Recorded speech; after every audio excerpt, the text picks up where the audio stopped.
Good afternoon, everyone. Today we have the great pleasure to welcome Professor Martin Bazant.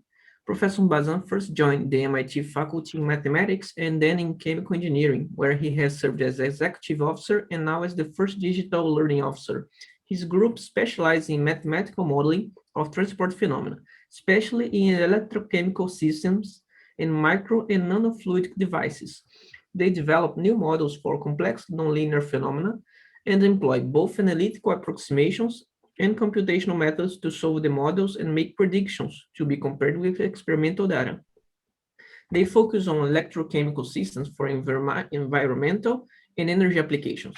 His honors and awards include the 2015 Alexander Kuznetsov Prize in Theoretical Electrochemistry, the 2018 Andreas Akrivos Award for Professional Progress in Chemical Engineering, numerous distinguished lectureships and chairs, and fellow status in the American Physical Society, the International Electrochemical Society, and the Royal Society of Chemistry. He also consults extensively for industry and serves as the Chief of Scientific Advisor for Saint-Gobain in North America. So once again, welcome, Professor Bazan. Thank you so much for being here. Please feel free to start your talk. Great. Well, thank you for the kind introduction. It's really a pleasure to be with you and to be able to to present to a global audience and also to be in Brazil, although I would actually prefer to be physically present with you in Brazil right now, but we'll just have to settle for this. So let me share my screen. Okay, so I hope this you can see the slides now. So yes. Yes, okay, great. Thank you. So I'd like to present some work on learning the physics of battery materials from image data. And in particular for this audience, I'd like to emphasize non-equal thermodynamics of batteries and how we can leverage different types of imaging to learn useful models of those systems. And as I'll mention later, a significant part of this work was funded by and done together with my colleagues through the D3BAT Institute for Data-Driven Design of Rechargeable Batteries, which is sponsored by the Toyota Research Institute, and actually I serve as its director. So I'd like to start with a sort of general philosophical question. So there's a lot of emphasis in science today, you could even say a revolution is going on in science, around artificial intelligence and machine learning. And what I'd like to still emphasize is the role of kind of old-fashioned science. And in particular, how do we learn physics or science from data? And in particular, today we'll be talking about image data. And to sort of put that in context, it's helpful to go back to the birth of science or modern science in the Renaissance in the context of astronomy. So at that time, a major contribution was made by Tycho Brahe, who collected at the time the most extensive astronomical data of the positions of the planets relative to the fixed stars in the background. And so because the planets follow fairly complicated motions, even retrograde motions, they go back and forth as they go through the sky relative to the stars, it was an important problem to try to understand that. Now, it took a little bit longer until Johannes Kepler recognized that if you that there's a great simplification possible, that you can explain the motion of the planets not by using circular motions as had previously been attempted, but rather by assuming elliptical motion, where the sun is at the focus of the ellipse and the planets are, of course, going around it. And so one could argue that artificial intelligence today could be given the set of observations from Tycho Brahe and would be able to recognize that if those do in fact represent some three-dimensional trajectories, that the most plausible explanation might be the one that Kepler discovered. So I see that more as a pattern recognition problem. And we know that we can already program computers to be very good at pattern recognition. But what actually followed from that really led to modern science and all the spectacular advances that we've seen in the last 500 years was really science. It was this scientific theory that sprang from those observations. So it included, of course, the universal law of gravitation, but coupled with something even more general, which was the law of motion, force equals mass times acceleration. And that required defining some concepts such as acceleration, mass, and force that might be difficult for a computer to recognize, because those concepts can be applied very far from the data. In fact, they could be applied to a falling apple or a cannonball, or as well as to a planet. And so one could argue that perhaps human intelligence is needed for that. But what we can do today, at least, is perhaps not fully automate this process of doing science, but we can still leverage sort of the new data-driven approaches together with traditional science by saying that, okay, why don't we start with human intelligence or traditional science to give us a theoretical framework?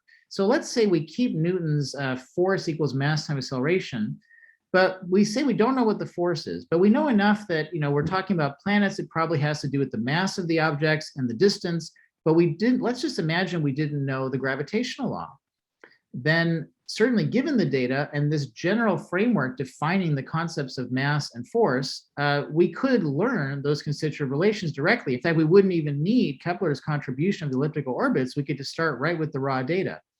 And so that's really what I'd like to illustrate for you in a number of examples in the context of batteries mainly, in sort of inverting images to obtain sort of unknown constitutive laws in physical models. So it's really a hybrid of sort of human and machine intelligence, if you will.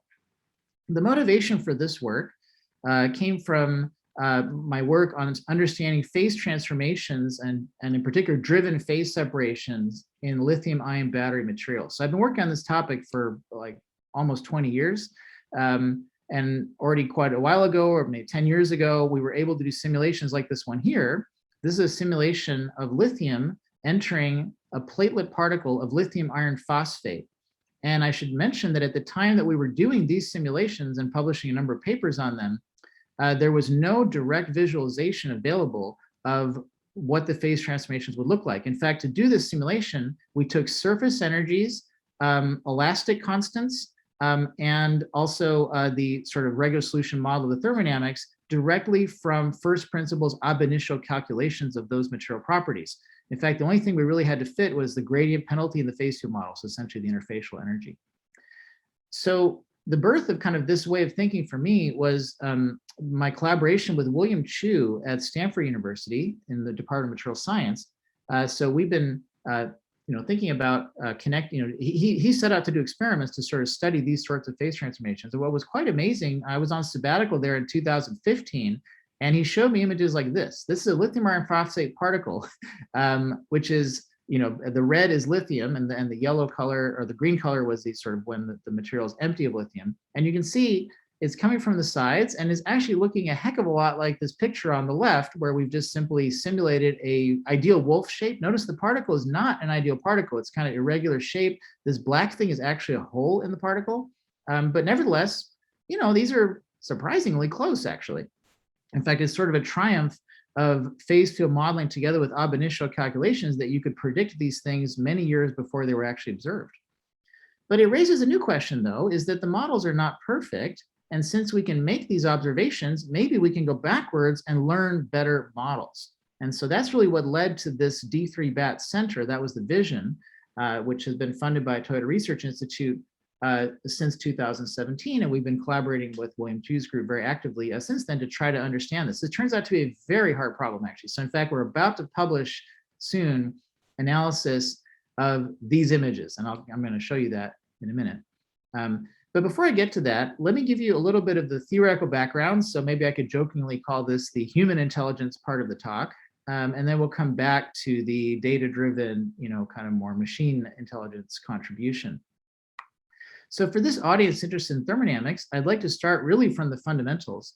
We're going to be talking about patterns that form in battery materials. So we're looking at phase separation phenomena. So we have to go back really to Gibbs to understand the thermodynamic stability of mixtures. So if we have, let's say, a concentration variable giving you these sort of relative fractions of, let's say, two different phases that are being mixed potentially, and you could think of, for example, lithium going into lithium iron phosphate. I'll come back to that in a moment. This is actually a pretty good model. You have, for example, a homogeneous free energy of mixing that might look like this blue curve, where there's two minima at certain concentrations that correspond to stable phases. And in between, we have, kind of an energy barrier that you would have to go over in between.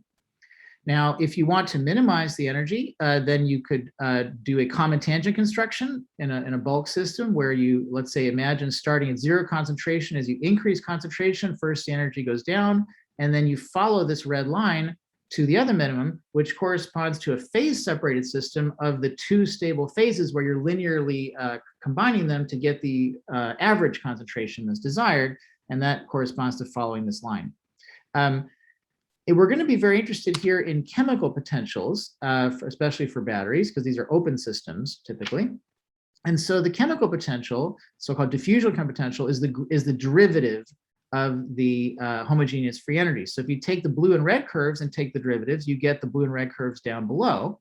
And you can see that the common tangent construction corresponds to a sort of plateau in the chemical potential, because when you phase separated, when you add more particles to the system and increase concentration, you're simply moving a phase boundary at constant chemical potential.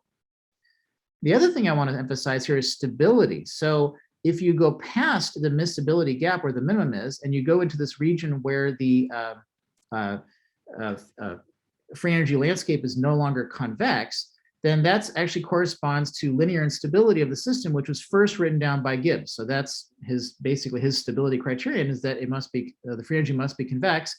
You can see that by just saying if you had a concentration, let's say at this value here, which is uniform, if there's a fluctuation that creates a little bit of a higher concentration, a little bit of a lower concentration, then at that same average concentration, you're dropping down onto the secant line instead of the tangent line, and clearly you're lowering the energy if the curve is concave down or non-convex. So that's how you can understand the Gibbs stability criterion. We'll be talking more about reactive systems that are open. So we also should mention the work of Prigogine, who analyzed the stability of reactive mixtures and showed that stability can correspond to a derivative of affinity of the reaction, which is basically the chemical potential difference as a function of reaction extent, which should be negative. So essentially the reaction should be sort of slowing down as it proceeds in order to be stable.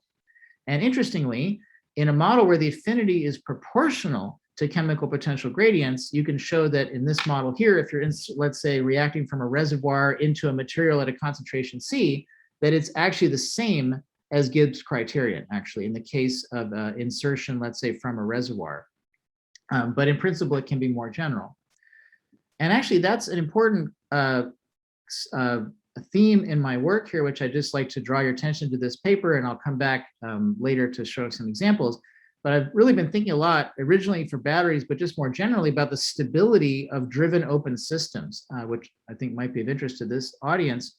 And generally, if you have a set of chemical reaction diffusion equations coupled by some various reactions, and the system is capable of phase separation, so we have sort of generalized diffusion driven by chemical potential gradients, you can show that the mixture is stable to concentration perturbations growing if the diffusivity tensor, chemical diffusivity tensor, is positive definite. And these L's here are Onsager coefficients, which are supposed to be also representing a positive definite matrix. So essentially that condition of positive diffusion is equivalent to a generalized Gibbs criterion, where essentially the free energy functional should be convex. So that's pretty standard and well known. But what's interesting and is permeating a lot of the work that I'm going to show you is that if the rate depends non-linearly on concentration or on chemical potential, then you have this other tensor I call the autocatalytic rate tensor, which must be negative definite. So for stability, essentially the reaction has to be sort of slowing down. But what's interesting is that if you assume linear relationship between affinity and reaction rate, it's equivalent to the Gibbs criterion. That's just the second derivative of G being positive.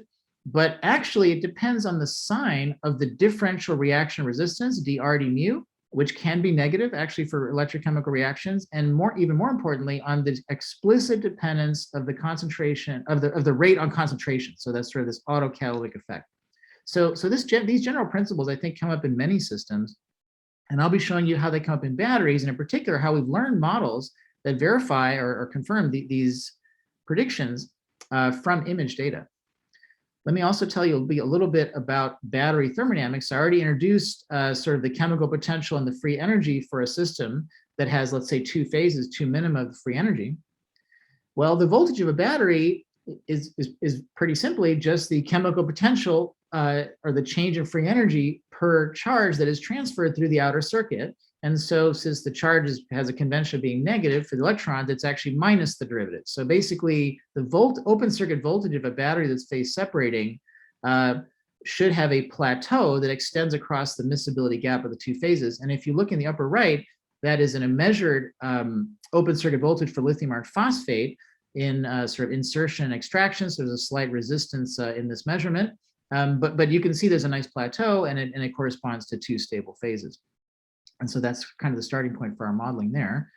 Let me also tell you a little bit about this autocatalytic effect. So I promise you I'll come back to images in a moment, but I thought for this audience interested in thermodynamics, I would tell you a bit about some of this theory as well. So imagine I've got a model that is a material that's phase separating, and if it stayed homogeneous, from what I just showed you, the voltage itself might be non-monotonic in the equilibrium or open circuit voltage. If we have a constant reaction rate coefficient, so-called exchange current, so in other words, the rate of reaction is proportional to the overpotential, then basically the resistance that is provided by driving that reaction forward or backwards is constant. And so you're simply shifting that curve around, and the general theory I just showed you would actually show you would have an unstable situation. But that's not the typical case. Electrochemical reactions typically have very strong dependence on concentration. So for example, if the exchange current looks like in the upper right, then as you increase the concentration, it's autoinhibitory. As you decrease it, it's autocatalytic. And so what that means is that, for example, as you're inserting, the autoinhibitory nature means that the resistance is building up. And so there's sort of a growing overpotential. And so you can go from a non-monotonic unstable voltage to a stable voltage profile. But then when you flip the current, it's the opposite. It's actually becomes unstable. And you can derive even sort of a non-equilibrium free energy that describes this system, again, described in the same 2017 paper. So basically the nonlinearities in the kinetics can control the pattern formation. And here's an old set of simulations of this topic for a very simple model of lithium iron phosphate. So on the lower part here, we see kind of filling lithium iron phosphate at a constant current, and we kind of blow past the plateau and we hit the spinodal point where you have the linear instability I talked about. And now you generate the two phases, and one is simply being exchanged for the other as you follow this plateau. And so this is kind of the traditional near equilibrium picture of driven phase separation. But what we found in these simulations, though, was that if you go at a higher rate, for the reasons I just explained, that even when there's noise in the simulation, you actually don't get very much phase separation, although it's still a little bit at a certain current. And interestingly, there's a critical current above which, in this model, there's no phase separation as long as the current is applied. If you take away the current, then it quickly phase separates. And these are very general principles of showing how surface reaction nonlinearities control pattern formation. And in particular for electrochemical systems where you can drive a current and control it, you can therefore control the pattern formation.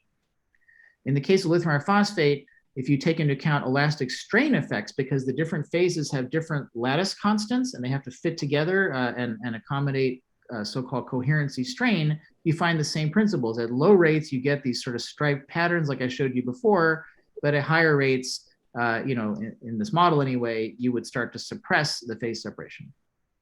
Okay, and here's just my last slide of equations. Everything else will be pictures and movies.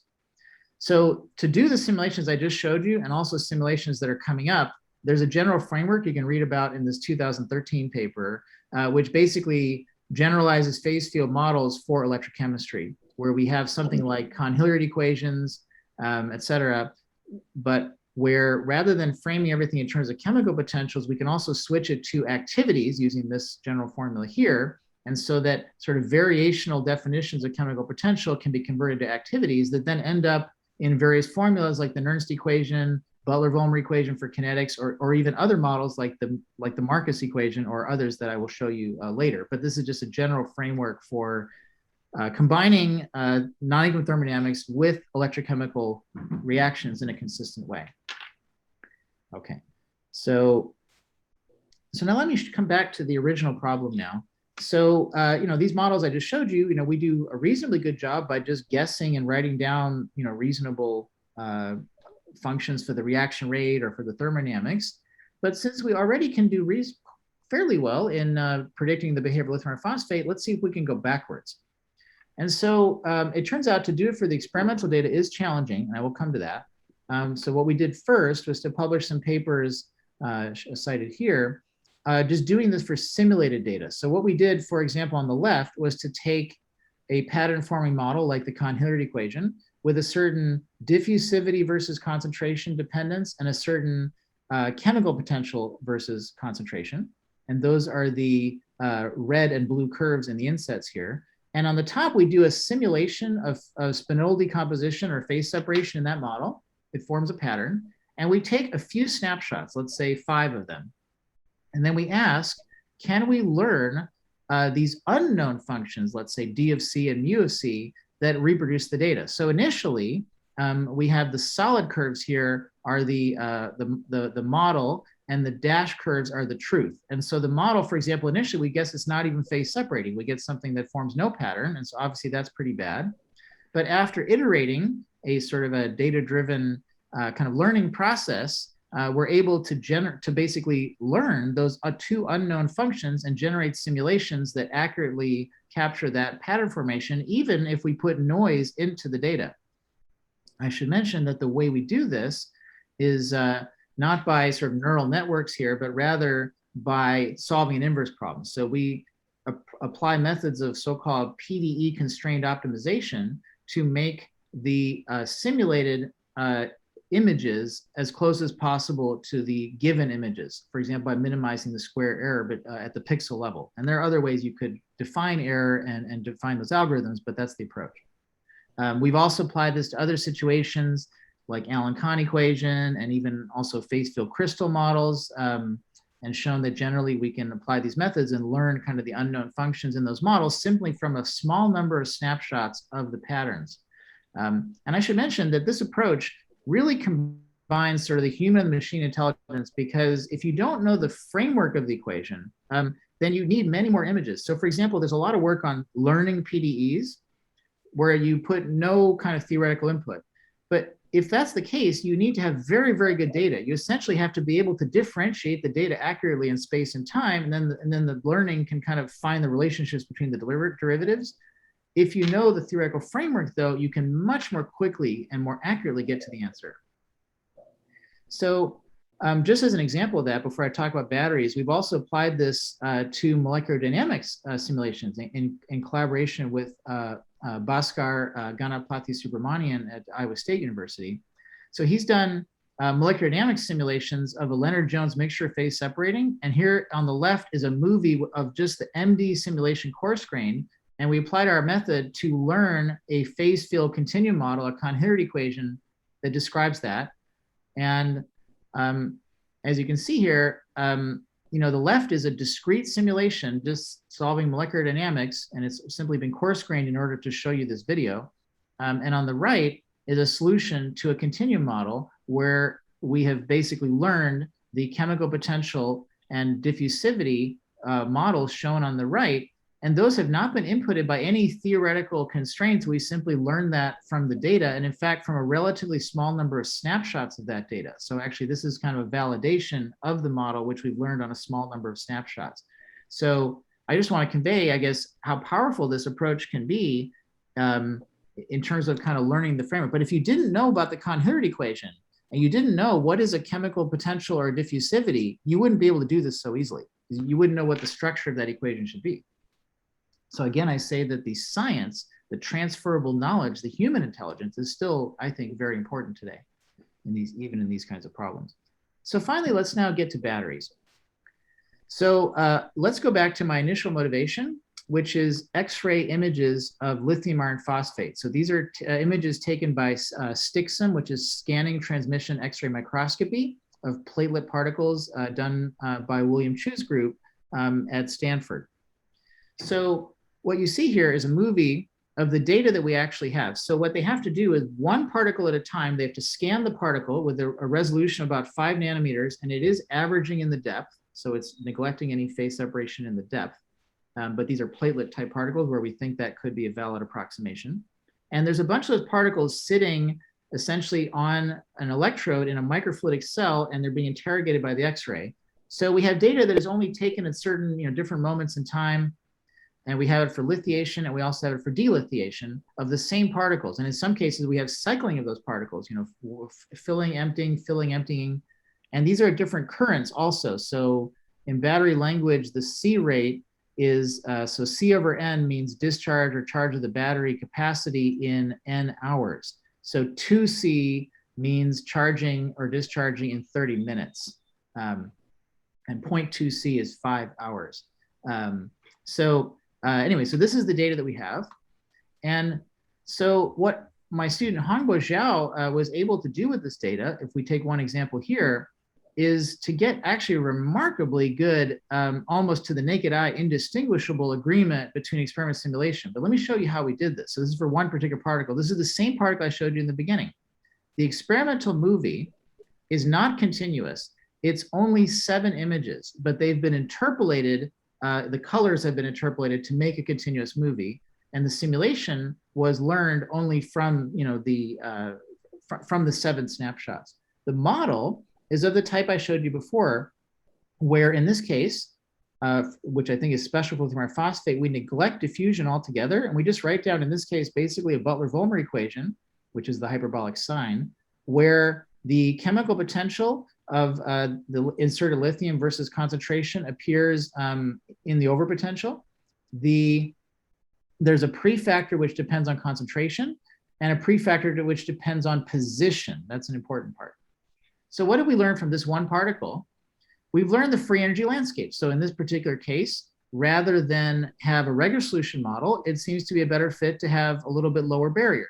Okay, now this is still within the context of this phase field model. So I have to mention that. So it's not necessarily a direct measurement of the true, homogeneous free energy, let's say, but within the context of the model, we're backing that out. And that's pretty interesting because in thermodynamics, it's pretty hard to make any measurements in a metastable state, right? Because if you tried to prepare the system at 50% concentration, it would immediately phase separate. You couldn't actually make those measurements. But what's even perhaps more interesting, proceeding, is that we're able to get how the reaction rate locally depends on concentration. And notice we have this auto-inhibitory reaction where the reaction rate is essentially going to 0 as C goes from, say, 40% up to 100% concentration of lithium. So it's auto-inhibitory during insertion, auto-catalytic on extraction. And I'll show you that definitely plays a role in pattern formation in these systems.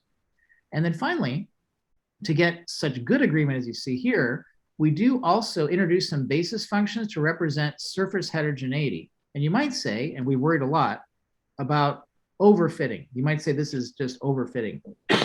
And to that, I can offer some surprising validations. So on the right is what we infer to be the rate constant map of this particle. So that's the J0 of X, like prefactor of function of position. And on the left, after we did that inference, the experimental team went back and measured the thickness of the carbon coating on these particles. So I should mention, these are insulating particles that do need to have carbon additives in order to operate for batteries. And if you notice, somehow out of this movie of driven phase separation, we've extracted a rate constant map that actually resembles fairly well what we see in the height profile. It's not perfect, but notice there's kind of this region in the middle here. There's this circular feature, which have been detected just by looking at that one movie.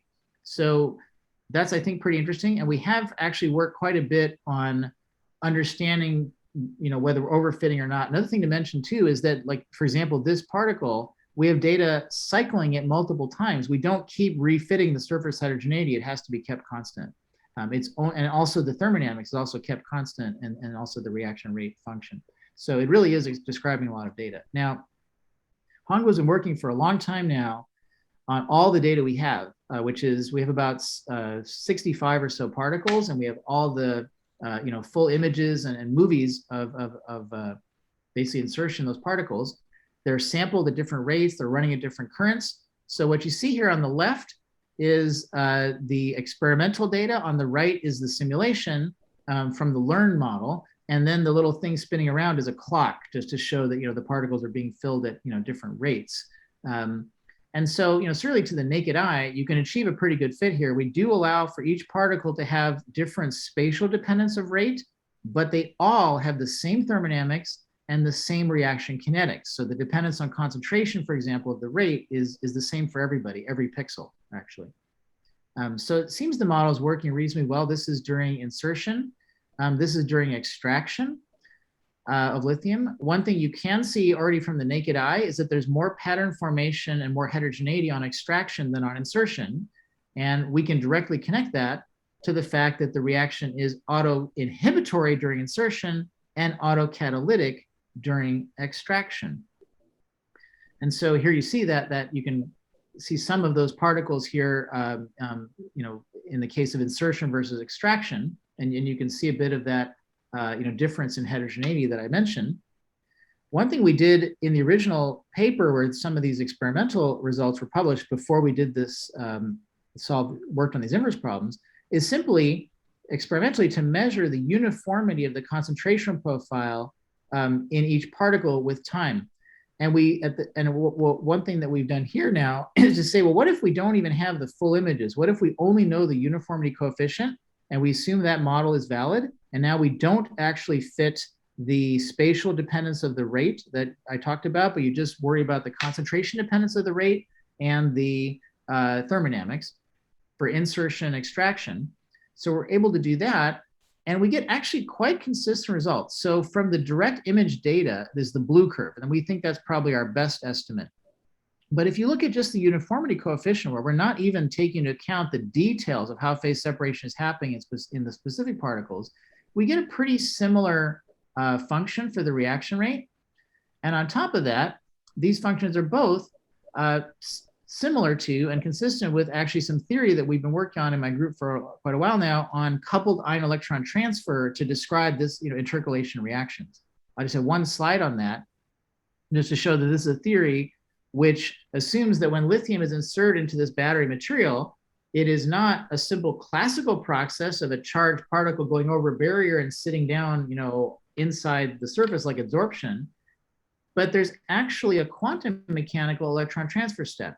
We know that's true because in the end, like the battery has a strong, the process has a strong sensitivity to potential. So it obviously has to do with electrons. It's not just electrostatics. And in fact, we have adapted the Marcus theory of electron transfer to describe the electron transfer, let's say from the carbon coating of lithium phosphate to reduce the iron site in the crystal, simultaneous to the classical transfer of the ion through the coating and into a site in the crystal. And that theory predicts a certain shape of the reaction kinetics versus concentration and overpotential. And here's some data from separate work with Yang-Xiao Horn's group at MIT, where we've been validating this theory, and it leads to a nice formula like this.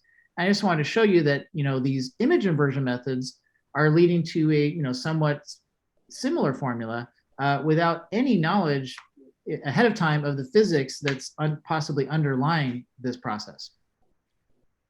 So that was the example I wanted to do in most detail. Let me give you just a few other examples with a bit less detail, just to kind of give you a flavor for how this approach of image inversion can be applied to batteries and perhaps even more generally. So those were X-ray images for lithium iron phosphate, which is an important cathode material. The most important anode material is actually carbon or graphite.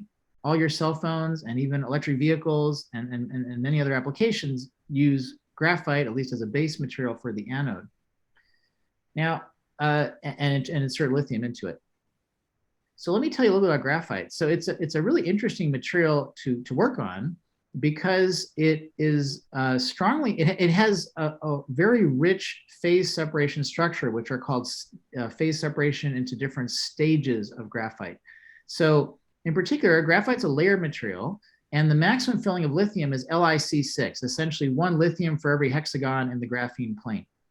And on the other hand, when you measure the open circuit voltage of a graphite electrode relative to lithium metal, which is here at 0, then you see a staircase. So there's a plateau from 1 to 1/2, and then from 1/2 to 1/3, and then there's kind of a whole bunch of smaller plateaus or structures that you might see at very low filling.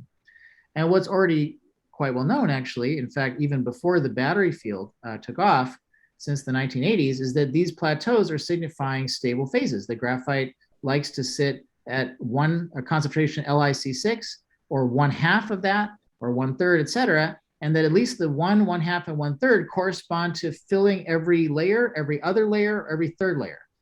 Now, one nice thing about graphite with lithium is that it changes its optical color in these phases. So the full state looks kind of gold. The 1/2 filling looks red. The 1/3 looks kind of brown or bluish even, and then the empty looks black, let's say. So in fact, there was some beautiful experiments back in 2010 by Steve Harris, who took a commercial graphite anode and simply unrolled it and visualized lithium going into that electrode. So the transport distances were very long. This is millimeters here. And as a result, this phase transformation was a transport limited process. And already without doing any machine learning or anything, my group has worked on models of batteries accounting for phase transformations. And you can see that, we were able to describe these colors propagating into the electrode. The dashed line here is the electrolyte concentration, which we cannot measure, but we infer has a gradient as shown. But what I want to emphasize is it's a pretty complicated phenomenon because, as I said, this middle experiment is for unrolled electrodes, so very long transport lengths. So it's limited by diffusion. So basically, the phase transformations are sort of confined to narrow fronts based on the availability of lithium ions coming through the electrolyte, limited by diffusion. But in a more typical cell, you have much thinner electrodes, and you, of course, don't want to be in a regime of diffusion limitation or the battery won't operate very well. You have high resistance. What actually happens in a battery material, here is a commercial Samsung battery where, in collaboration with Samsung, they drilled a little hole in the back of the current collector and observed the colors of graphite. And here's what it actually looks like in a real Samsung battery. So we start out with the blue is 1/3, the orange is 1/2, and the yellow is 1. So you can see it's a very complicated process of what I call mosaic instability. So every crystal grain is transforming at different moments. And you see kind of this pattern of kind of colors of changing, like in artwork generated from colored stones, like in a mosaic. So we call that mosaic instability. And so, we want to understand what role that plays in real battery, because in fact, typical chemical engineering models for batteries don't account for any of this stuff. So there's no phase transformations. Every particle is assumed to be a sphere with fixed law of diffusion in the radial direction. And obviously that's not what's happening in graphite. Now you might say, why is this important? Well, it's important not only to predict the performance of the battery, but especially to predict safety. So something that had puzzled me for a long time before doing this work was, why is it we cannot charge our batteries faster? We'd love to be able to charge our batteries in, a few minutes instead of, a few hours. And the thing is that if you look at the properties of graphite, there doesn't appear to be any rate limitation. So the transport is fast enough, the reactions are fast enough. And in fact, if you do a simulation using classical porous electrode theory of charging a graphite anode, and you charge it very quickly at 10 C, which is 6-minute charging, up to 60% state of charge, then you find that the concentration on every particle is predicted to be pretty uniform because the transport is fast. And, it seems like there's no problem. But if you account for phase transformation, as I just showed you, then what will happen is that when you get to 60%, it's not like the whole electrode is sitting at 60%. Certain particles are jumping to 100%. And if you go back to the voltage plot I showed you, which is on the lower left here, when you get to 100%, the curve for the open circuit voltage or equilibrium potential of graphite drops below 0. And what is 0? It's lithium metal as a reference, which means that if the potential drops below that value locally, or the concentration is full, you're going to have a possibility of a side reaction of lithium plating, so making metallic lithium, which is a big no-no in lithium-ion batteries, of course. The whole principle of lithium-ion batteries, you reversibly insert lithium into graphite or some other material, and then you reversibly take it out, no side reaction. So what we predict, actually, with our models already, is that the reason you can't simulate at these rates is you start to have phase transformations, which increase the risk of lithium metal. And in fact, that 2013 paper already showed this, actually. So what they showed there in that unrolled graphite electrode, if you charge very quickly, you get these colors, and only once you start to see the yellow color do you then see the silver, which is actually lithium metal plating on top of the graphite. So now I'd like to bring this back to this topic of image inversion. So in my lab, actually, we've done some imaging of insertion of lithium into highly oriented pyrolytic graphite, which is basically not realistic for batteries directly, but is basically a model system where you have a big perfect crystal of graphite.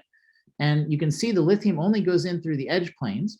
And we set up a cell where we can image the colors of inserted lithium and also the growth of lithium metal on top of that if we go to a high rate.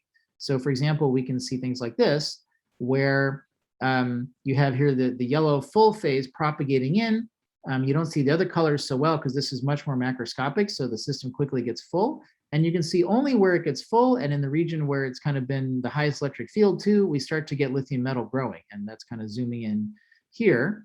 And what we do in this approach here is we look at a piece of this image and we do a simulation of the phase, sort of the type of phase field model I just showed you, and we try to learn from that what are the conditions for the insertion reaction coupled to the plating reaction to know when lithium begins to plate. We are not trying here to derive a model for the morphology of lithium after it grows, because that's very complicated, but it's actually not of great interest. In batteries, you want to avoid that. So you want to know what are the conditions to get it. So for example, here, we take these images and coupled with electrochemical measurements of voltage, we take, for example, lithiation images plus voltage, and we fit our model to that data.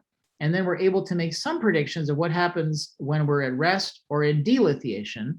And then we try to take the parameters that we learn for and reaction models for the active plane here and apply that in our porous electrode simulations to eventually predict the sort of fast charging protocols that will avoid lithium plating in batteries.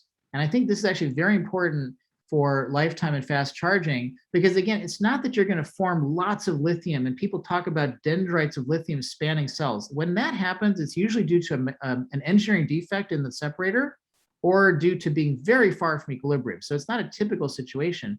But what instead happens is you generate just a little bit of lithium, which can then irreversibly disconnect and be lost capacity, or it also serves as a catalyst for other side reactions of so-called SEI growth for decomposition of the electrolytes. So that's an important problem. So basically, in my opinion, to design a fast charging lithium-ion battery, one of the very important principles is to simply know when lithium metal would form and just avoid that condition through choice of materials and also through choice of charging protocols. And anyway, so just tying back to the theme of this talk, imaging plus electrochemical measurements can be very helpful. And but still, you need the kind of modeling framework that I've been talking about in order to make progress. It's not like if I just gave you these images and fed them to some computer, I don't know what you would do to learn all the things that we've managed to learn here if you didn't have the human knowledge guiding it. So I think that's, again, a principle I want to keep coming back to. So I'd like to finish with just a couple examples, just very quickly, just to show that, kind of learning from images doesn't necessarily mean real space images of, a pattern, as we've just seen from batteries or even from molecular dynamics, where we have some pattern evolving in space and time that we're observing. But we can also look at other types of imaging from spectra. So for example, we recently published a paper with William Chu, again, on this verifying this autocatalytic effect I mentioned, but directly from X-ray diffraction data. So while some battery materials like lithium iron phosphate and graphite are naturally phase separating materials, so they form a lot of heterogeneity in the electrode just spontaneously. Other electrode materials that are important today, such as nickel-rich oxides used for the cathode, which are cheaper and have other advantages, more earth abundant, they are typically believed to be solid solution materials. What that means is as you insert lithium into those crystals, they expand sort of uniformly, but there's no sign of any phase transformation. There's no plateau in the voltage. It looks like everything's very smooth. One presumes that lithium is simply diffusing freely in that system. It's not, forming any patterns. And indeed, if you do X-ray diffraction on the entire battery, so you take the entire electrode and just basically do X-ray diffraction through it, if you look at the movement of a certain peak that specifies, let's say, that lets you know about the lattice constant in a certain direction, you can see that when you're doing slow delithiation or slow lithiation, the vertical axis here is time, you get a very smooth movement of that peak, which corresponds to a smooth just expansion and contraction of the material, and presumably a uniform concentration field throughout the electrode.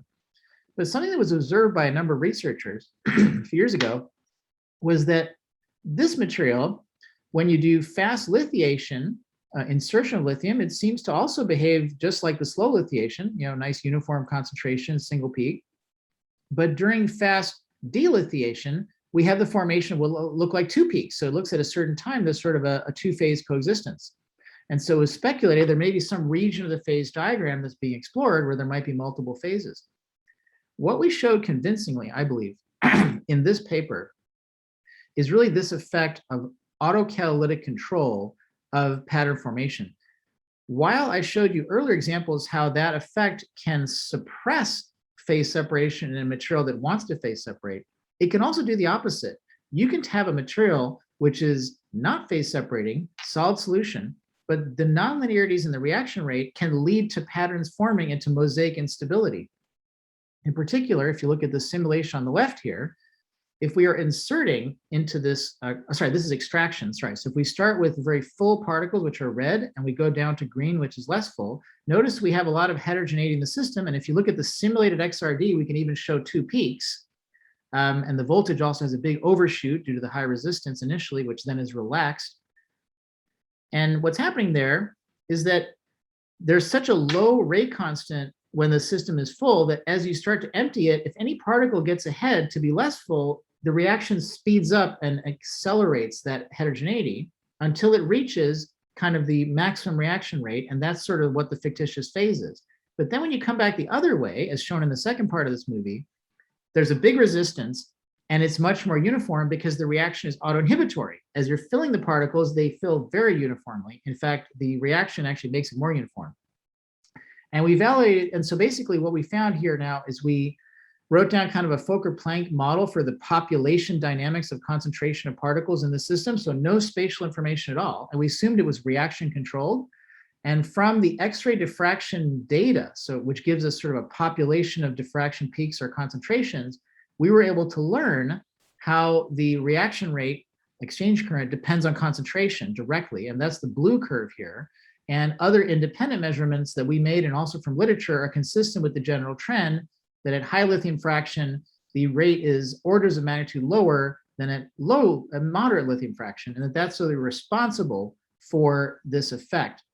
And we even went so far as to do a Bayesian analysis because still when I present this and in our paper, people still believe that everything in batteries is controlled by diffusion.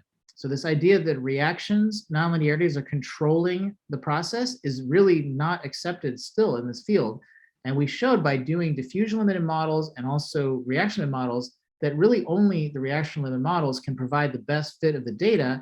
And perhaps the smoking gun is that if you believe there's diffusion processes that are controlling pattern formation within a particle, then if you turn off the current, they will all relax to the same initial state. But in reality, when we do this and we turn off the current, we actually see heterogeneity, showing that there was really heterogeneity between particles rather than within particles. The last topic I'll mention here, and I won't even get into the inversion because that's still work in progress, is acoustics. So Dan Cogswell, who's a research scientist in my group at MIT, working in my lab, he's doing some very creative and really insightful experiments on acoustic emissions monitoring of batteries. So he makes his own batteries and basically measures the acoustic signals. And there have been previous works on collecting acoustic data for batteries, both transmission and acoustic emissions. But what Dan has done here is really to very carefully separate signal from noise with a custom setup, and also to do electrochemically resolved acoustic emissions. So we're not just listening to the battery, but we're at the same time measuring current voltage. And so, for example, for these NCMs, some of the high nickel rich ones do have phase transformations, and we see, for example, acoustic activity that can be associated with those phase transformations. We also see acoustic activity associated with things such as gas production, corrosion reactions, and other degradation processes. So where we would ultimately like to go with this is to take our porous electrode models and kind of work backwards from this spectroscopic data or emissions data and learn something about degradation of those materials and, for example, how the microstructure is evolving mechanically during cycling. So I think that's a pretty ambitious goal, but we hope to get there eventually. So I'd like to conclude the talk with a figure that kind of summarizes work in the D3 BAT Center. And I do want to emphasize there are some outstanding collaborators here. We have Professor Richard Bratz and his group at MIT working on some of the machine learning aspects and numerical methods and fitting. We have at Stanford, William Chu's group doing outstanding measurements of a wide variety of types, including cycling full batteries and different kinds of imaging. And then my group is mainly working on sort of the theoretical basis for that. And, I told you at the very beginning that Brahe, did the analysis of data, Kepler did kind of the learning of the pattern, and then Newton gave us the theory. I'd like to show here my student Hongbo, who I think has somehow combined all three of those and really learned theory from the data in a number of examples that I showed today. Thank you. Thank you so much, Professor Bazant, for your presentation. It's a pleasure to have you here with us. And we're now open for questions. If you want to ask one, please feel free to enable your microphone and write it down in the chat, or write it down in the chat so we can read it. Our YouTube viewers can also ask questions, of course. So who wants to be the first one?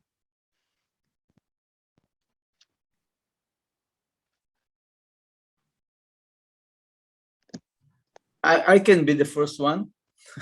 Please go ahead, Professor. Thank you, Martin, for this very inspiring talk. I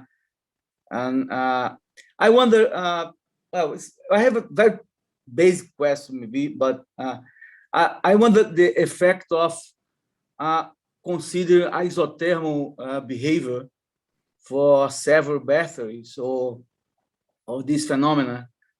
We know that with current, maybe you have some effect for energy balance, maybe play a role, especially in chemical reactions. So, so can you comment on this? Yes, that is an excellent point, actually. And to be fair, actually, everything I showed you were isothermal models and also experiments where we try to attain isothermal conditions.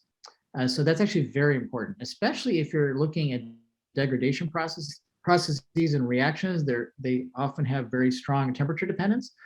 And even the theory that I showed you at the beginning, it's very general in looking at driven reactions in terms of the concentration and overpotential dependence, but to include temperature variations and energy balance is another layer of complexity. And in fact, one of my students, Debbie and another Dimitrios, have been working on that problem. So to generalize the stability theory for accounting for energy balances. And certainly we know in the battery materials, temperature is very important actually in all the processes I described to describe the phase behavior, but also the reaction kinetics. And in fact, an important aspect of battery degradation in real systems, like for example, the car that I show here, as opposed to oftentimes our kind of heavily controlled experimental systems in the laboratory, where we really go to a lot of effort to typically control temperature, that the act of using the battery generates increases in temperature, also the environmental conditions, which can really dramatically affect all of these processes. So that's very important to acknowledge that, and I haven't addressed that yet. However, I hope that some of the methods that I've talked about today and models might eventually get us to be able to handle those effects as well. It's an excellent question. Thank you. Another point is sometimes we consider diffusivity for different species as the same values, and sometimes not the true. I don't know if it's important point or not. Well, definitely the diffusivity is not constant in these systems. And so that's, it is an important point when the system is diffusion limited. So the most of the examples I showed you today were not, the experimental examples were systems that we believe are not strongly affected by diffusion. So we were not learning the diffusion part of the problem. But if you look at, for example, my numerical examples in the kind of theoretical paper that I described, there we definitely are taking images and learning, nonlinear diffusivities. And I do think that can be very important. The thing is, in a battery, you typically you try to make very small particles, and so that you have a lot of surface area and fairly short solid diffusion length. So you really don't want a battery material to be solid diffusion limited. What the diffusion you typically worry about is electrolyte diffusion, because of course you want the battery to have a very thick electrode, because then you have a lot of energy storage compared to the total mass of the system, because the electrode is very thin, and then you have a current collector, packaging, and all that. Then the energy density overall is low. So you want to have very thick electrodes. But if they get thick, then you have electrolyte transport limitation at some point. And so that usually batteries are engineered to be just at the point where electrolyte transport won't be limiting, but it's almost there under the rates that are desired. And the particles are usually engineered to be small enough and have high surface area that even the solid diffusion may not be limiting, although it can be. But I actually believe that in many cases, the reaction kinetics are more important for optimization of lithium-ion batteries. But there definitely can be different properties, yeah. So diffusivity mechanism. Thank you. I will let our audience have a chance to question. If not, I have more, but. Okay, who would like to ask a question?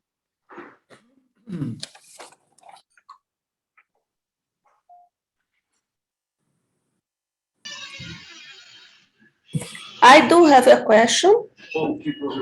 Please go ahead. I was wondering what kind of, it's curiosity, I'm not from the area, what kind of acoustic emissions are measured? What is exactly measured? Is sound velocity, is how the velocity in the battery? What exactly is this acoustic signals that can be used also for, as far as I understood, is also for other materials? Right. So we are simply placing an acoustic sensor, kind of up against a battery that we've designed, and we have a careful stage design to kind of eliminate environmental vibrations, and also to sort of separate, signal from noise, because these are typically very weak signals. But batteries, when they are cycled, especially in the early cycles, do generate a lot of acoustic activity, because, as I had briefly mentioned, when lithium is inserted into the materials, they expand and contract. And so you have this kind of compressed porous material, and as soon as you start cycling it, it's expanding, contracting, the particles are rearranging, they're sliding, and so that's one of the mechanisms. And those frictional events and even fracture events are enhanced by phase separation. So if you have sudden changes, like if you remember my movie of Graphite with those colors, if you're seeing those sudden changes in colors, actually the lattice is suddenly expanding or changing its size. So there's definitely stresses that are generated that can lead to acoustic emissions. But there are other processes as well. For example, we've shown, actually, this is not published yet, but with acoustics, we can even detect the presence of various additives in the electrolyte, which are believed to control the so-called SEI, or solid electrolyte interface layer, to control reactions and also mechanical deformation of battery material. So for example, when you first cycle a battery, there's a lot of chemistry going on. What's happening is that the surfaces are becoming passivated, because we want high energy lithium-ion batteries. And so therefore we operate at high voltage, maybe 4 volts. But most electrolytes are not stable across that voltage range. You think of water, water is stable only across 1.2 volts. Okay, if you have bigger voltage, you're going to start generating hydrogen and oxygen. You start decomposing the solvent. And that is true also for the organic solvents that are used for batteries, except those electrolytes are engineered, those solvents, to decompose on the surface of the active material and passivate it. So in the early cycles of the battery, you have a lot of reactions going on that basically form these layers on the surface of graphite, and also to some extent also on the cathode materials. And those then suppress subsequent reactions and allow the battery to begin operating more normally. So what that means in those early stages, there's a lot of signs of those reactions, including gases can form actually as well, and then they might be sort of taken away. And also the layers that form kind of, you could imagine, also affect the tribology of the interfaces. So when there's expansion and contraction of materials, it affects how much they rub and whether there's any emissions. So, and also, by the way, I mentioned lithium plating, electrodeposition as a side reaction, and we can actually see acoustic signatures of that as well. So these are acoustic emissions. So we're simply just detecting the waves. Now, one thing we are starting to do is rather than just collecting the counts of emissions, so what you see on the right here are actual counts that are observed at different voltages of an acoustic emission event, we can look at the frequencies that are emitted and sort of the shape of that waveform and break them into different categories and try to associate them with different processes. And then finally, another method that we are not doing here, but other groups are also working on, is acoustic transmission measurements. So you can also understand something about the mechanical composition of a material by sort of sending waves through and looking at the time of flight or sort of the frequency shifts as and scattering as the wave goes through the material. But what we're focusing on here, I think, is actually even more informative, is the self-generated emissions from the material itself, and that's turning out to be quite informative. And I think eventually we'd like to apply these data-driven methods to interpret this, but I want to be clear that we're pretty far from that at the moment. This is a very challenging problem. Thank you very much. Very interesting technique. I think Professor Keith Gubbins has a question. Would you like to ask it, or should I read it from the chat? You have to open your microphone. Yes, I can ask it. All right. So I wondered, in your analysis of these images, whether there was any problem with non-uniqueness. That is to say, does a given image give a unique answer to the graphs, the plots you were showing? Yes. So in statistical mechanics, there's a theorem that says that if the intermolecular forces are pairwise additive, then the radial distribution function and hence the structure factor are uniquely defined. So you have no problem with the analysis. But of course, most materials don't have additive forces, so that that raises uncertainty. And so I was wondering if there was anything like that in as a problem in your analysis. That's an excellent question. And even the kind of theory you just mentioned, would be valuable for looking at the molecular dynamics simulations, which is just one little side example that we haven't even published yet. So I don't want to, go too deeply into that. That was more, you could say, a proof of principle, I guess you could say. But in terms of the battery data, you're absolutely right that there are very important questions of how do you use incomplete or noisy data, and even if you have very good data, how unique is the inversion? And we worried a lot about that, especially for the lithium iron phosphate, where I showed the spatial map, because that's really helps you get a much better fit. What we find is if we assume the particles have a uniform reaction rate on the surface, so no spatial dependence, and we only fit kind of the reaction rate versus concentration and the thermodynamic free energy function, then we get actually pretty consistent results, but there's bigger error. And so we actually have worked a lot on that topic. So we have a couple of theory papers, and also this experimental paper with the analysis of those images is hopefully going to be submitted within the next even few weeks, actually. In fact, Hongbo just is about to defend his thesis actually on Monday. So that's why we're finally coming to an end. That work ended up taking about 5 years, actually, and that's why we also on the side wrote these more theoretical papers, because dealing with the experimental data was difficult. We were never sure if we're overfitting, are we getting unique results? And so, for example, going back and validating. So if we have interpreted that there's some spatial variation of the rate, we have to see some evidence of that. And what was kind of impressive is that our collaborators went in, measured properties of the surface, such as the thickness of the carbon coating, and it did seem to correlate with that inference. So at least having that additional piece of information is really helpful. Because otherwise you would worry that, you're, overfitting. On the other hand, real systems do have heterogeneity. And what this example shows is if you don't account for that, you don't get the right answer, because, if you go down to the nanoscale, then absolutely there are variations in rate and in properties of those surfaces. And so if you really want to quantitatively extract something like a free energy landscape of the material, from the reaction kinetics, you I guess need to account for that.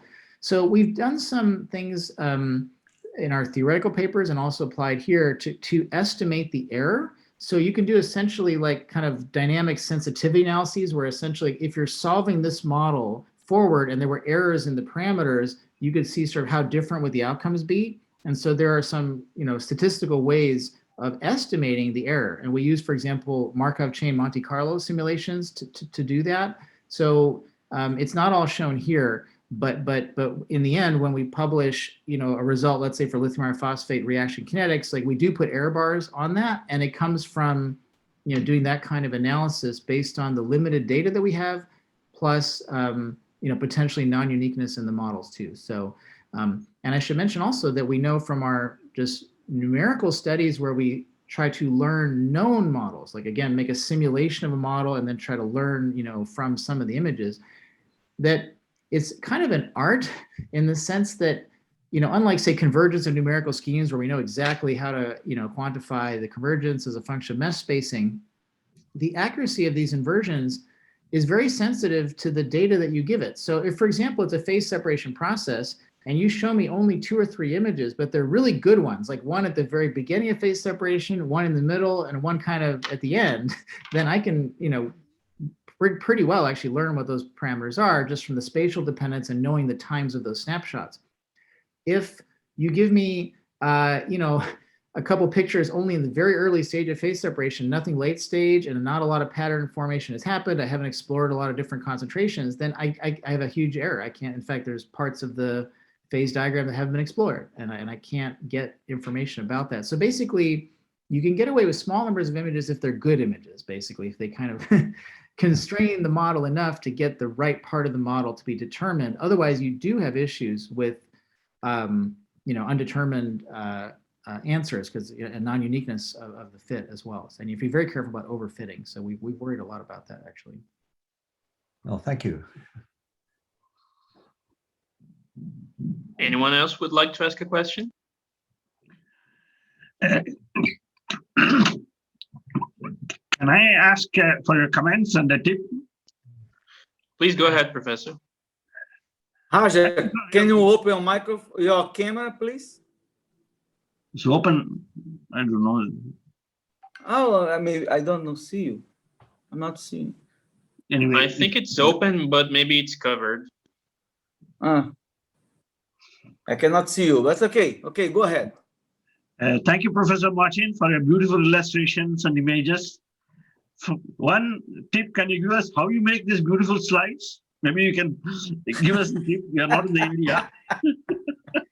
Well, I'm just using for themselves.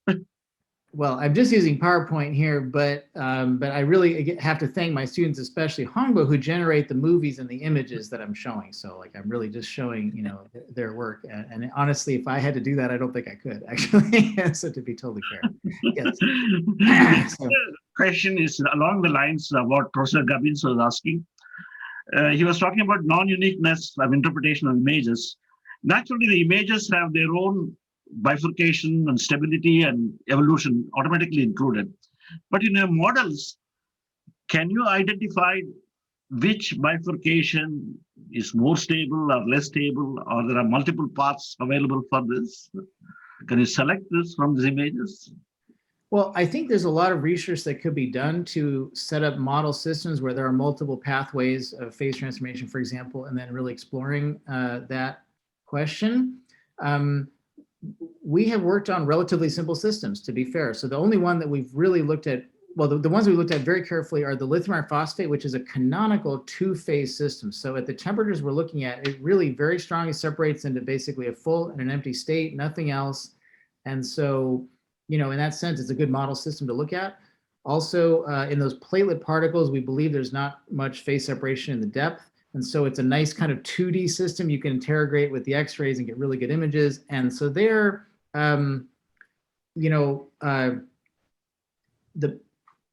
have to have the right modeling framework also. And I think, as I showed you before we even started this work, we kind of already had a good start, and that's why we were really successful. If you just showed me those images and said, create a model or give it to the computer to learn a model, I don't know if we could have succeeded. Actually, we knew like what we should start with. But maybe another way to ask your question too is, when a pattern is going to form, it can be extremely sensitive to the initial and boundary conditions, right? So which exact pattern forms is very sensitive. The equilibrium final pattern, might be well established.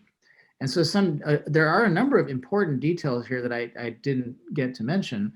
One of them is that when we take those images, we input to the simulation the observed concentrations on the boundaries as an input.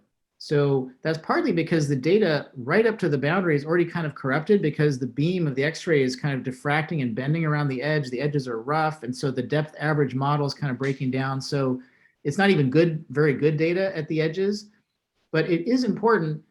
But what we find in these systems, at least, because it's kind of quasi 2D, if you have the right boundary conditions, so if you take the experimentally observed color on the boundary and then you simulate only in the interior and learn that model, then somehow that constraint from the boundary is enough to control what goes on the inside. And that's also because something we have argued in other papers is that the phase transformations of lithium iron phosphate, in fact, in many of these materials, I think, are controlled by heterogeneous nucleation at surfaces and not by homogeneous nucleation. So if there were some, internal, let's say a polymer system, and it was spontaneously forming some new phases in the middle of the system, if you didn't, if it were just homogeneous nucleation from some, random formation of clusters, you would start forming phases in random places. It would be really hard to predict that in the model. I think you would have a lot of issues with that non-uniqueness. But here, I think we just kind of lucked out, you could say, because it really is a system that has complicated dynamics, but strongly controlled by the boundaries. And so if you know that if you give the known boundary conditions from experiment, then what happens in the middle of the particle is controlled, but largely by by those boundary conditions, and that helps to get rid of this non-degeneracy issue. Thank you very much, Professor. Any more questions? Can I ask, Martin, to understand it better, maybe it's relate with other questions, but I love the idea to put together machine learning with some model that I think that's the way maybe we should do. I love that. But your objective function is a kind of functional, yeah? Because your result is a function. And from my experience, when you get a functional minimization, it's easier to get some local minimum. And how will you deal with that?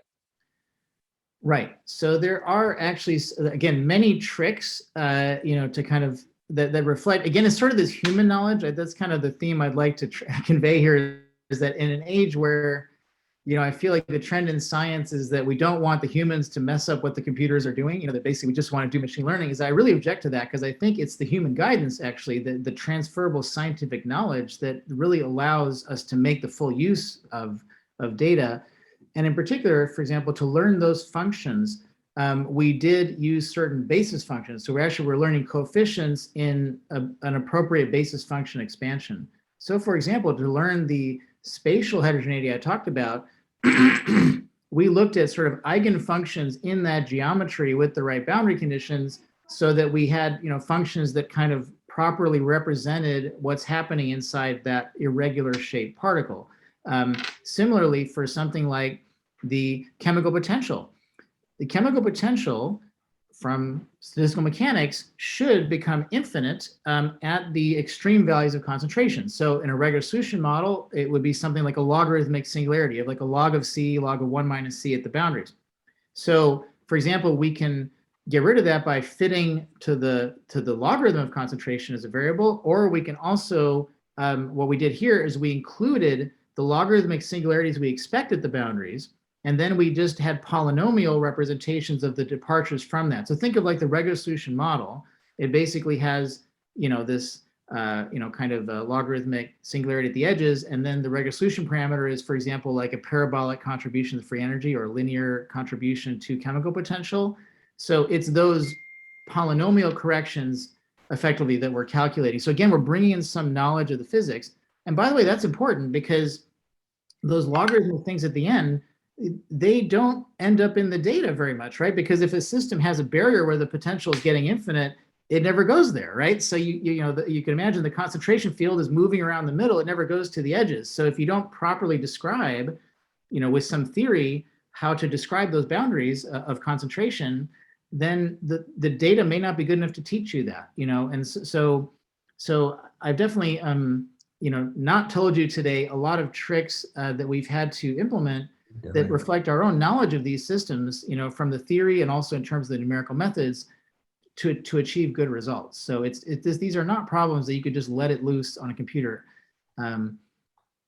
Yeah, I mean, a computer is great for giving you correlations within a given data set, but my main message with these distinguished scientists, on the cover here of my slide, is that transferable knowledge is really what science is about. To me, machine learning by itself is not science. It's basically interpolation. You're just connecting inputs and outputs for a given data set. But what science is knowledge that is transferable beyond the data. Even if like I said, if I know the positions of the planets, until I know F equals ma and I can predict something else, I haven't really done science, And so, I still think there's that important interaction between our scientific knowledge and these new methods, and that really these new methods are kind of aiding the advance of science rather than kind of replacing what scientists do. Even for batteries, I can tell you, like, we've had a number of papers, even pretty high profile, in our group, for example, led by Richard Bratz on our team, looking at early prediction of lifetime for batteries. Like, if you just cycle the first few cycles, can you predict which batteries will last a long time, which ones will not? And they actually were very successful with that. But the thing is that was based on data collected in a very controlled environment that actually was $1 million experiment. So we had to set up at Stanford for our center, a big battery cycling center with controlled temperature and rates and all that. And in that data set, for that specific chemistry, we can achieve, through machine learning, basically those connections. But then the problem is, for the battery industry, they're constantly changing the chemistry. And also, the batteries are not used in an experimental lab under controlled conditions, but they're used in electric vehicles. So the question, as you're producing a battery, which one is kind of good and bad, and trying to make quality control decisions is really difficult, actually. And that's where I think the physics comes in, because if you have a physics-based model, it's more transferable. And so you have a better chance of saying, oh, I now have switched to a slightly different active material, slightly different binder, or whatever. And I can, kind of leverage the model together with a smaller data set to make lifetime predictions for that battery. So yeah, I think that combination of, kind of science and data is, to me, really the way forward for batteries, but generally, and I'm sure many, many other areas of science that some of you may be working on. I agree completely. Thank you. Another point is, we know that you have a lot of contribution using DFT for electrolyte systems. I wonder, instead of use Hillary equations, macroscopic equations, maybe what the contribution that DDFT can give you in these kind of models. Are you speaking of statistical DFT or quantum? DDFT, the dynamic DFT. Yeah. So because I mean for a more microscopic information, instead of macroscopic information. Yes. So the reason that we've focused on these approaches here that are a little more mesoscale or macroscopic is that, to me, in electrochemical systems, at least, like batteries, the biggest unknown and the most important part of it is the interface where the reaction is occurring. And so it's simply, and those problems are simply beyond the power of our ability to simulate. I think this is not often recognized. In fact, in the field of batteries, I think there's a sense that we can simulate everything. We can predict all the material properties, but that's absolutely not true. What we can predict is we can predict for a bulk perfect crystal, what is maybe something about the free energy, defect energies, diffusivities, et cetera. But when you go to an interface between a solid and a liquid, and you've got some chemistry on the surface and some heterogeneity on the surface, and you've got electron transfer reactions that are, out of equilibrium, coupled to thermodynamics, those are such complicated problems that I think we just can't model those from first principles at the microscopic level. And that's why the approach that, we're taking in this center here is really to kind of use the knowledge we have for the bulk properties. So if you think of like lithium iron phosphate, like we already had a pretty decent model of the bulk transformations, but we really didn't know that much about the reaction rate. I mean, we think we're learning something there, but it's still not so well known. Or for example, lithium plating on graphite. And so for those very complicated interfacial problems, I think this more mesoscale approach of continuum models where you use the experimental information to kind of give you the knowledge you need about the interface, I think is a very powerful approach. On the other hand, for some bulk processes, certainly we have the ability to do very accurate simulations of liquids or solids, and could attempt more detailed models at those levels. And even these inverse problem methods can also be appropriate. I just gave you that one example of molecular dynamics of phase separation, learning a micro continuum model of that process. You could imagine applying these sorts of methods to learning directly from quantum simulations of liquids or solids. So I'm not sure if I'm answering your question very well, but I think there's a very broad area here of using large data sets from simulation and experiment to kind of learn useful models. And those models can be at different levels. And it's just my opinion that for electrochemical systems, our biggest unknown and also the most important property to engineer and understand is actually the interfacial reaction rate, actually. And that's pretty hard to get from first principles. Yeah, but when I say DFT, it's not a quantum DFT, maybe a classical DFT. Oh, you're thinking of like the hard sphere models? Yeah. Okay, yeah. So classical DFT combined with dynamic. So dynamic classical DFT. Yes. Okay. Sorry. I missed. Yeah. The problem is I work in several different fields. I was not clear. Yeah. Sorry. Yeah. DFT means many things, and I've actually worked a bit on both. Yeah. Actually. Yeah. Sorry. Yeah. Sorry. My own PhD involved quantum DFT, and actually Nobel Prize was given for that a long time ago. In the 90s. But of course, yes, there's these more statistical mechanical models with hard spheres and all that. And I also do work on those sorts of things, like for double layer structure and all that. I think there are definitely opportunities for learning there. In fact, I have one paper recently with some beautiful experiments from another collaborator at Stanford, Arun Majumdar, and they did cryo-EM measurements of the profiles of ions near an interface. And they were using these slightly larger molecular ions called Keggin ions. So they're still at the nanoscale, but not like single atoms. And what they found is that for those ions in water, when they quenched it and then did cryo-EM measurements, they're able to get the actual discrete distributions of those ions really in 3 dimensions, actually. And we have been able to compare that to statistical DFT models of charged hard spheres near a surface. And that's explained in that paper. And the comparison was pretty good. We did not go so far as in this talk of solving an inverse problem to improve the interactions in those models. For example, describing the particles as soft spheres or having some, maybe explicit solvent. There's many kinds of generalizations one could look at. This paper they're talking about was a statical DFT, yeah? It's in equilibrium DFT. Yes, it was equilibrium. So I guess I'm still not answering your question. Well, sorry. Yeah, That's right. I know.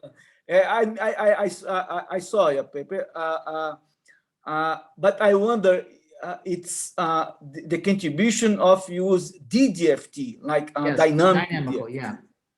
I mean, if you had the right data set, the thing is that I guess experimental measurements are very difficult at that scale, to be able to get some input. Now, are you thinking that you could do, for example, like more accurate molecular dynamic simulations or quantum simulations and learn like the details of a DDT, dynamical DFT type model for, let's say, hard spheres from such a comparison? Is that okay? So I think that definitely could be possible. But if you want to learn from experiments, I think today it's still pretty difficult to, make any dynamical, in situ measurements of the positions of, ions or things like that. But in principle, if you could collect that data, then you can use these kinds of methods to try to learn the details of a dynamical DFT model, for example, of those systems. Yeah. Thank you. Sorry for the question. It was so hard for me to, I was going in circles and not answering your question, so I'm sorry about that. All right, does anyone else would like to ask a question? All right, so I think we can wrap it up then. Once again, thank you so much, Professor Bazant, for your talk and everyone else for the discussion.